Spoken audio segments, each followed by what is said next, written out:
আমের ডোনাট আচারের রেসিপিটি এতটাই সহজ যে ছোট বড় সবাই বানাতে পারবে আর এটা এতটাই মজার খেতে।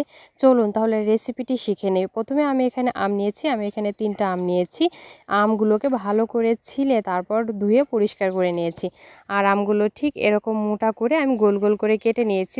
এখন আমি এখানে 1 কাপের একটু কম হবে চিনি, তো চিনিগুলো দিয়ে দিলাম আমের উপর দিয়ে চিনি দিয়ে তারপর সামান্য লবণ দিয়েছি এই স্বাদ অনুযায়ী।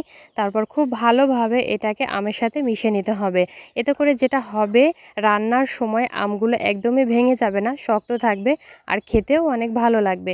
তো চিনির পানিগুলো পুরোই গলে গেছে। তো এখন আমি একটা কড়াইতে দিয়ে দিচ্ছি, চিনিগুলো কিছুটা আস্ত আছে। এখানে ভিনেগার দিয়ে দিলাম, ভিনেগার দিলে আচারটা অনেক দিন ভালো থাকবে।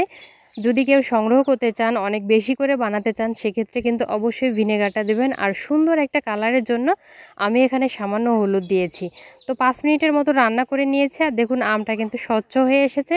আর এখানে এই তো আচারের মশলা দিয়ে দিলাম হাফ চা চামচের মতো, আর চিলি ফ্লেক্স দিয়ে দিলাম হাফ চা চামচের মতো। আচারের মশলাটা আমি আগে থেকে বানিয়ে রেখেছিলাম, তাই রেসিপিটা করতে আমার অনেক সহজ হয়েছে।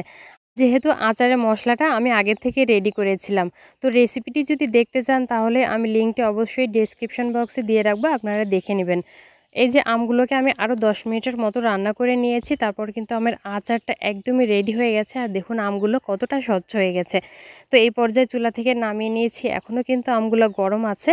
তো আমগুলোকে ঠান্ডা হলে আমি একটা বক্সে ভরে বা বয়মে ভরে নরমাল ফ্রিজে রেখে দিতে পারবো। প্রায় বছরখানিক এই আমের আচারটা ভালো থাকবে। তো এটা খেতে যেমন সুস্বাদু, দেখতেও অনেক লোভনীয়। খুবই কম সময়ে আর অল্প উপকরণ দিয়ে এই আচারটি বানানো যায়। আপনারাও চাইলে কিন্তু ঝটপট বানিয়ে নিতে পারেন। রেসিপিটি ভালো লাগলে অবশ্যই শেয়ার দিবেন। আল্লাহ হাফেজ।